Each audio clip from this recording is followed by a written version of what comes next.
मैं फील करता था कि जब मैं घुस रहा था घर में मुझे लगा था भाई ये कोई है, मतलब उससे उतना परफॉर्मेंस ने मेरी नज़र में वहाँ नहीं किया। अंकिता के इमोशंस हैं और सब चीज़ें उस तरीके से मुझे बहुत सोच समझ के करनी चाहिए थी, जो वहाँ पे नहीं हुई। अब हम उसको सुधार करके एकदम अच्छे से लेके जब मेरा इलेक्शन होता था मैंने बिग बॉस को बोला भी कि बिग बॉस मतलब आपने मुझे एक नई पहचान दिया, आपने मुझे एक टाइटल दिया जिसकी वजह से आज शायद मैं पहचान हूँ। हर कोई मुझे उस नाम से एड्रेस करता है तो मुझे एक रिस्पेक्ट फील होती है कि शायद मैंने कुछ तो किया, क्योंकि ये it was not a part of anything, यानी कि डे वन से वो जो मैं कर रहा था के वजह से वो देख के उनको लग रहा था कि मतलब, और वो थोड़ा वैसा रिलेशन मेरा सबसे था भी, सबको एक थोड़ी सी रिस्पेक्ट मिली थी भी, because I was elder and then the way I was with them, जैसे मेरे रिलेशंस उनसे बनते थे तो सबने मुझे वो रिस्पेक्ट दी, तो सब मुझे भाई या भैया ही बुलाते थे। तो वहां से शायद वो पिकअप हो गया, big boss started calling me, तो मुझे तो बहुत मजा आता है। ऐसा लगता है पता नहीं हटा के नहीं, शायद अभी भी लोग यही बोलेंगे या ना बोलें, बट क्या जरूरी होता है, जरूरी सिर्फ इतना होता है कि आप अपनी जर्नी से सेटिस्फाइड होना चाहिए। हाँ, मैं पूरी तरह से सेटिस्फाइड हूँ।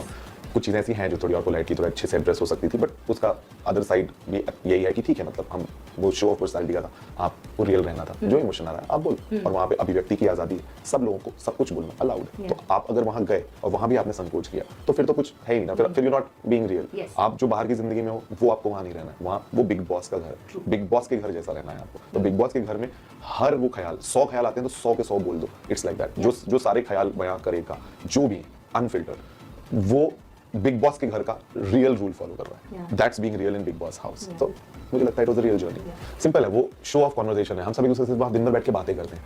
अब अगर मैं और आप किसी एक सब्जेक्ट में टॉपिक में बात कर रहे हैं जो हमारे सामने हुआ है, अब हम दोनों डिस्कस कर रहे हैं और आपको कहीं पे एहसास होता है कि हाँ जो मेरा पॉइंट बन जाएगा, तो वो जो सारी चीजें बन रही थी उसके वजह से या ना वजह से मुझे नहीं पता, बट बिग बॉस मैं पूरे शो में एक ही चीज पे चला हूँ, जो बिग बॉस ने कहा है मैंने वो बदलाव अपने अंदर लाने की कोशिश की है। मैंने कभी ये नहीं सोचा कि वो सही है या गलत, मुझे लगा ये उनका शो है। उन्होंने जब भी मुझे फीडबैक से या सलमान भाई ने, करण सर ने जो भी फीडबैक से बोलना चाहा, मैं जितना कर पाया, लेकिन मैंने अपनी सोच हुई रखी। मेरी कभी भी सोच ये नहीं थी कि ऑडियंस को क्या लगेगा या इसको क्या लगेगा, मैंने कभी नहीं सोचा। मैंने कभी ऐसी लाइन भी नहीं बोली कि यार मैं ये करूंगा तो ऑडियंस को अच्छा लगेगा। I was just being real. मुझे बिग बॉस ने जब जैसा कहा, जो भी उन्होंने मुझे टोका या रोका, जब उन्होंने जो कहा मैंने उनकी बात सुनी और वो बदलाव मैंने अपने अंदर लाने की कोशिश की, इतना ही। मुझे ऐसा लगता है हमको वहां से देखना पड़ेगा पहला तो कि मैं वहां पहले तो क्यों गया। हम बिग बॉस हमेशा देखने आए थे, हम चिल करते थे, एक दिन आई अपॉर्चुनिटी, एक I mean opportunity hungry man. मुझे ऐसा लगता है कि व्हाई नॉट, मतलब एक जिंदगी है, जो ट्राई कर सकते हैं करना चाहिए, इस थॉट के साथ हम चले तो गए। और जैसे ही जाने के बाद वहाँ पे एक कंपटीशन का जब फील आता है, और मैं वहाँ पे बिना किसी स्ट्रेंथ के सिर्फ एक नाम के साथ, मतलब हर कंटेस्टेंट ने हमें बोला कि हम जो देखते थे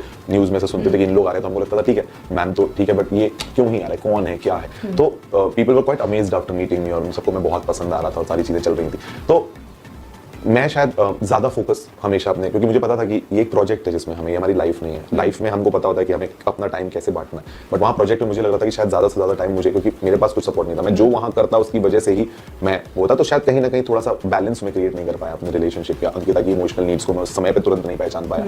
और फिर क्योंकि मैं नहीं था और मैं हमेशा अपने आप को समझाने की कोशिश करता रहा, जो मुझे रियलाइज हुआ कि रिश्ते में शायद समझाने की जगह समझने की जरूरत होती है। शायद अगर मैं थोड़ा समझता चीज़ों को तो शायद मैं कुछ और कर रहा होता, मैंने समझने की कोशिश नहीं की, क्योंकि वो एक पॉइंट ऑफ व्यू का शो था, तो आप it's you want to explain yourself, वो जोन में शायद चले गए, तो कोई बाहर का फीडबैक नहीं होता, तो आपको पता ही नहीं चल रहा होता है कि आप क्या हो रहा है क्या नहीं। वो जब आप उससे अनजान हो ना, आपने कभी अपने आप को या अपने स्पाउस को कभी किसी से, मैंने किसी से लड़ते कि मैं कैसा लगता हूँ, लड़ते समय मैं क्या कहता हूँ तो कैसा लगता हूँ, कभी हमने सोचा ही नहीं। तो जब पहली बार वो मीडिया वाला सब हुआ और सबका मुझे एक रिव्यू आया, तो मुझे समझ में आया ये बात कि शायद मुझे और समझना चाहिए, मैं फन हो, एक दूसरे को जो कहना है कहने की आज़ादी हो, कुछ भी करने की आज़ादी हो, फ्रेंडशिप्स करने की आज़ादी हो, ये सारी चीज़ें उसमें होनी चाहिए। आज मैं हमेशा इसका हमेशा एक दूसरा साइड रहा है जिस वजह से सारी चीज़ें हो रही थी, क्योंकि हम दोनों एक दूसरे के रिश्ते में इतना ज़्यादा स्ट्रॉन्ग है कि हमको ऐसा लगता है, हमको पता है कि कुछ भी हो जाए हम एक दूसरे के साथ रहेंगे। और ये एक इतनी एडवर्स सिचुएशन थी जो हमने इतने अर्ली स्टेज ऑफ रिलेशनशिप देख ली एक साथ, तो इससे हम कैसे बाहर आते हैं, हमने अपनी गलतियां पहचान ली कि नहीं, और हम उसको कैसे सुधारेंगे, इस पे फोकस होना चाहिए, बिकॉज लाइफ गोज ऑन, हम उसमें रुक नहीं सकते। वो एक सर्कमस्टेंशियल सिचुएशन थी, वैसी कभी नहीं आने वाली कि मैं 17 लोग के साथ रहूंगा, कैमरे में रहूंगा, आपको डिस्ट्रैक्टेड रहूंगा। वो सिर्फ बिग बॉस के घर पे होता है। बिग बॉस का घर और रियल लाइफ बहुत अलग है। आप जो 95% ह्यूमन बीइंग हो, जो लोगों से अच्छे से हो, प्यार से बात करती हो, नहीं जमता तो इग्नोर कर देती हो, ये नहीं कि आप उनसे दिन भर लड़ती हो और उनकी रोज गलतियां सुनाती हो। हम कोई नहीं दूसरी गलती, लेकिन वो बिग बॉस के घर में सुनाना पड़ता है। तो बिग बॉस के घर में जो सिचुएशन और आप जैसे रहते हो वो आपकी रियल लाइफ से कहीं मैच नहीं करती, बिकॉज रियल लाइफ में वो सिचुएशन नहीं रहेगी। आई एम नॉट सेइंग आप वहां फेक होते हो, बट वो जो सिचुएशन वहां बनती है वो शायद आपकी लाइफ में कभी नहीं बनेंगी। तो चीजें आपकी मोर कंट्रोल में रहेंगी। यहाँ वहां आपको कुछ कंट्रोल में रहता है, बिकॉज आप ही किसी के कंट्रोल में हो। आपका कोई फैसला ही नहीं है किसी भी चीज में, कोई भी सिचुएशन आपके सामने लाई जा रही है उस पर आप वो एक्ट कर रहे हो। तो ऐसा कैसे होता है? We choose to live our life outside. तो आपको सिर्फ उस जर्नी से इसको कंपेयर आप कभी नहीं कर सकते। हाँ, इस जर्नी के बाद अब इस जर्नी में क्या होता है देखने के लिए थोड़ा सा वेट और पेशेंस चाहिए।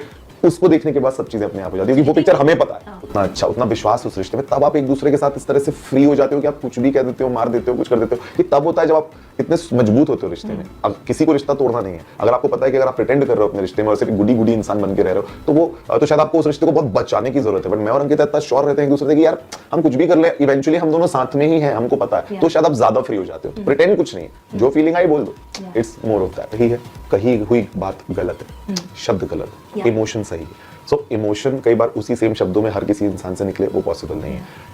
इंपॉर्टेंट मेरे लिए वो था ये समझना कि अल्टीमेटली ये इमोशंस डेवलप क्या हुए हैं, हमारी किसी जर्नी को देख के इमोशन है क्या। जब मैंने उन सब इमोशंस को जाना, क्या होता है आपकी बातचीत जब नहीं होती और आपसे किसी को तकलीफ में देख रहे हो और बातचीत भी नहीं कर पा रहे हो, तो आपको पता नहीं चलता कि वहाँ हो क्या रहा है। तो उसकी वरीनेस में जो बातें निकली, जो कही गई वो सही नहीं थी, बट वो फीलिंग सही थी, वो सारी चीजें हो रही थी। जैसे एक बार बात हो गई, हम लोग वापस आ गए, सब समझ लिया वहाँ क्या सिचुएशन रहती है, हम कैसे रोज खाना, कभी हमने ग्लास नहीं उठाया, हम खाना बनाते हैं, अपना बर्तन धोते हैं, इतने ज्यादा इन्वॉल्व रहते हैं, रोज के डायनामिक्स चेंज होते हैं रिलेशनशिप के, फिर you are always under pressure to perform the best and to gain some audience. मतलब वो इतनी चीजें चल रही होती है कि वहाँ पे ये सब चीजों का कोई मतलब नहीं है। वहाँ तो बस वो चीज शुरू हुई और कब खत्म हुई, उसके बाद क्या है। और हम जब बाहर आते हैं इतना प्यारा रिस्पॉन्स मिलता है, लोग खुश होते हैं, पसंद करते हैं, तो वो चीजें और अपने आप बेटर हो जाती है। तो मम्मी लोग, किसी के मन में कोई भी पोजीशनिंग उनकी सबकी सही थी, लेकिन जो शब्द मैं बिल्कुल फेवर नहीं करता, उन्होंने बाद में रियलाइज किया कि नहीं, वो नहीं निकलना था, हमें थोड़ा और वेट करना था। बट शायद मैं बोल रहा हूं ना, रियल इज जस्ट दैट इंसान गलतियां करता है, सबसे अपनी अपनी गलतियां होंगी, बट वो कैप्चर हो रही है और उसमें जजमेंट है, मैं उसको चेंज नहीं कर सकता। बट आगे हम क्या कर सकते हैं उससे सब मैं बिल्कुल डिनाई नहीं करूंगा। देख, जब मैंने भी वो क्लिप देखी तो देखने में मुझे भी ऐसा कहीं कहीं लगा कि हाँ, वो ऐसा दिखा कि मैं एजिटेटेड होकर मैंने कोई चार्ज जैसा कुछ सीन किया अपनी वाइफ की तरफ। बट मैं उस टाइम ही मैंने बोला सी, आपके यार जितना लोगों ने मुझे समझा हुआ वो जानते हैं कि मैं बहुत हैप्पी बोला कि इंसान हूँ मैं मेरा जो प्राइम इमोशन है वो फन है। और शायद उस वजह से मैं लाइफ की बहुत बड़ी सिचुएशन को बहुत नॉर्मली ले लेता हूँ। आपने देखा होगा, मतलब कभी भी कोई भी इंसान जिसने मेरी तरफ कोई भी मुंह, कभी मुनव्वर ने रोस्ट किया, कुछ भी किया, तो मैंने कभी भी मतलब मेरे अंदर से मैंने हमेशा स्पोर्टिंग लिया, because eventually you can not cry about everything in life. मैं वैसा इंसान हूँ। तो कई बार उस तरह के इंसान होने की वजह से लोगों को ये लगता है यार कि शायद ये सीरियस ही नहीं है चीज़ों को लेके, या इसको फर्क नहीं पड़ता, ये तो हर इमोशन में हंसता रहता है। बट मैं वो इंसान हूँ, ये शायद देखने में अच्छा ना लग रहा हो, लेकिन ये मेरे लिए बहुत वर्क करता है। तो मैं हमेशा उस चीज़ को ही आगे रखता हूँ, बिकॉज वो मेरी सबसे अच्छी बात है मेरे अपने आप के लिए। बट या अंकिता के इमोशंस हैं और सब चीज़ें उस तरीके से मुझे बहुत सोच समझ के करनी चाहिए थी, जो वहाँ पे नहीं हुई। अब हम उसको सुधार करके एकदम अच्छे से लेके आएंगे। मतलब सी, अगर हम सब जिसको जब जैसा इमोशन आ रहा था वैसा नहीं करते या वैसा नहीं होता, तो ये बातें नहीं हो रही होती है, क्वेश्चंस नहीं हो रहे होते। बट माय पॉइंट इज कि वहाँ उस घर की परिस्थितियों में जहाँ जो जैसा रिएक्शन आता है, आज और भी कपल्स थे, दूसरे कपल्स, उनमें भी किसी पार्टनर का रिएक्शन लाउड निकला, कहीं सिंगल्स थे उनका कुछ निकला, सबका वो सब एलिमेंटल पार्ट है।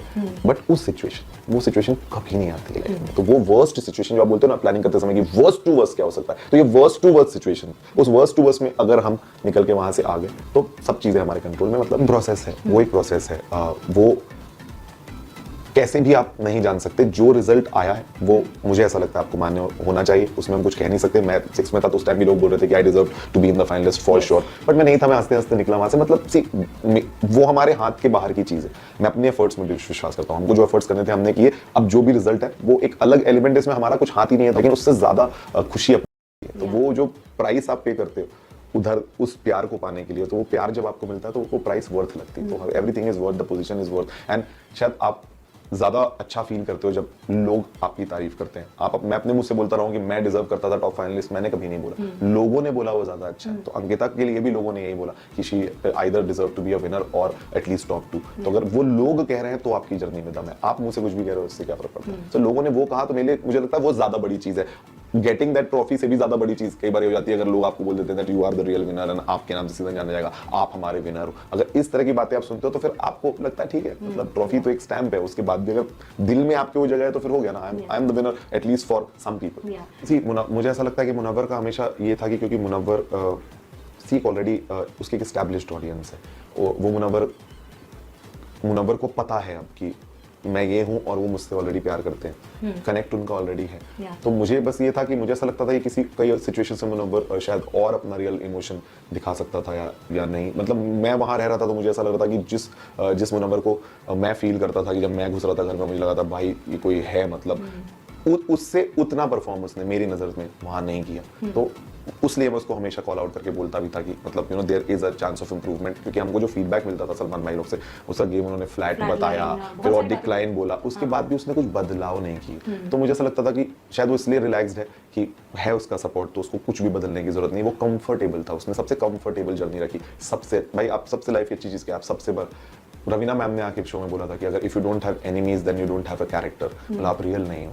तो उसके कहीं पे कोई एनिमीज थे ही नहीं, मतलब जब इतनी मेजर चीज हो गई तो उसने एक आवाज वो भी छोटी सी आदे एक उसके लिए उठाई और अगले मिनट ठीक कर लिया। तो मतलब वो बहुत कंफर्टेबल था because he knew that there are people who support him and love him. And हम लोग ने हमेशा बहुत ज्यादा अपने इंप्रूवमेंट में फोकस किया बिकॉज हमको पता था हर चीज को लेके कि वो बहुत अनकंफर्टेबल होता है लाइफ में किसी की बुराइयां करना। मैं आपको बोलूंगा 5 बुराई करिए, आप नहीं कर सकते, यू नो। हर इंसान यू नो पीपल प्लीजर होता है, उसको कॉम्प्लीमेंट चाहिए और देना भी है, बट वहां आपको कुछ कॉम्प्लीमेंट देना ही नहीं है, आपको सब गलत बातें उनकी बतानी है और रोज हाईलाइट करनी है। तो वो अगर आपने अपना वो अनकंफर्टेबल करके किया तो वो लोग रियल चैलेंजिंग थे, उनकी जर्नी बहुत टफ थी। अच्छे से रह गए तो आप कहीं पे भी 100 दिन भी क्या 200 दिन भी निकाल सकते हो सबके साथ बना के। मैं जा रहा हूँ कि मतलब सी आज अगर बिग बॉस की जर्नी में मैं आया तो मेरा मान लो 4 लोग के साथ कनेक्शन हुआ या नाम जुड़ा या जो भी हुआ ये हुआ। आप वो 16-17 साल 14 साल से इंडस्ट्री में काम कर रही हैं, उन दोनों का रिलेशनशिप एक प्रोमिनेंट रिलेशनशिप रहा है। तो क्योंकि वो रिलेशनशिप रहा है इसीलिए उनसे सवाल पूछे जाते हैं, नहीं भी पूछे जाते तो लोग जो बाहर के मिलते हैं उनसे कुछ बात करते हैं।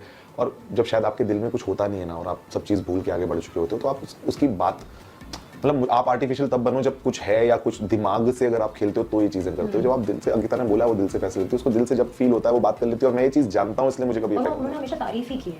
हाँ मतलब क्योंकि बोलते हैं ना कि वो सिर्फ अच्छी चीजें रह जाती हैं, जब कोई चीज खत्म हो जाती है उसका सिर्फ अच्छी चीजें रह जाती हैं, आपके बारे में कुछ वो हर्ट वो सब नहीं याद रहता है। तो इट्स जस्ट दैट उसको जो भी है वो प्योर हार्ट से वो सिर्फ कह देती है, ना उसको कुछ चाहिए है उससे, ना हमें उससे कुछ मिल सकता है। हाँ हम जैसे हैं वैसे हैं, लोगों ने हमें अपने अपने हिसाब से पसंद किया है, तो उस चीज़ का कोई भी इफेक्ट ना चाहिए ना है। बट इट्स जस्ट दैट कोई कम्युनिकेशन आता है तो दिल में कुछ नहीं तो उसमें बात करने में ना मुझे प्रॉब्लम है ना उसको प्रॉब्लम। आप सिर्फ रोज उठते हो कुछ स्टेप्स लेते हो और आप बस सो जाते हो। अब आप पब्लिक फिगर हो तो उसमें चर्चाएं होती हैं, आप उन्हीं चीज़ों से शायद सीखते हो कुछ चीज़ें आपको करना है नहीं करना है।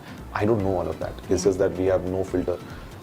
आई am sure about my relationship. वो सारी जितनी लड़कियां हैं वो सब 20 साल 21 साल मतलब मेरी हाफ एज है। सबने मुझे हमेशा भाई बोला है। आयशा ने दूसरे दिन घर में घुसते साथ मुझे बोल दिया था, पता नहीं वो दिखाया कि नहीं कि शी सेड दैट। दूसरे दिन बैठ के बात हुई, उसने बोला कि यू नो विकी भाई आपसे वो भाई बात ही मतलब मैं आपको राखी बांधना चाहती हूँ, लेकिन मैं सीरियस वाली मतलब कि मैं रहूंगी हमेशा, you promise me that you guys will be there for me. It's more of that. ये सारे रिलेशंस वहाँ ऑलरेडी बन चुके थे, सबने मुझे उस रिस्पेक्ट से देखा और मैंने उनको शायद वो माना तो मैंने उनसे इतना सब चीजें मतलब सेम था, मतलब कभी कुछ प्रॉब्लम थी ही नहीं। बट इट्स जस्ट दैट वहाँ चीजों को हर सिक्के के 2 पहलू होते हैं, या तो आप उसको ऐसा देखो या वैसा देखो। तो जिनको वैसा देखना है वो वैसा देखते रहे, जिनको ऐसा देखना है वो ऐसा देखते रहे। तो हर चीजों के लोग फॉर भी थे अगेंस्ट थे। जस्ट दैट मतलब मैं हंस के निकलने जाने वाला इंसान हूँ, मैं बहुत ज्यादा इतना सोचता ही नहीं इन सब चीजों के बारे में। मुझे पता है कि जब आपकी लाइफ आपके कंट्रोल में है तो सब चीजें ठीक है। आज ये ओपिनियन है, ओपिनियन चेंजेस, कल कुछ और ओपिनियन हो जाएगी। बट यहाँ से वहां जाने में शायद जो ट्रांजिशन समय लगता है वो लगेगा। उसके बीच में ना आप अपनी जिंदगी जीना छोड़ सकते हो, ना आप अपने क्लोज लोगों को हर्ट कर सकते हो जस्ट बिकॉज ऑफ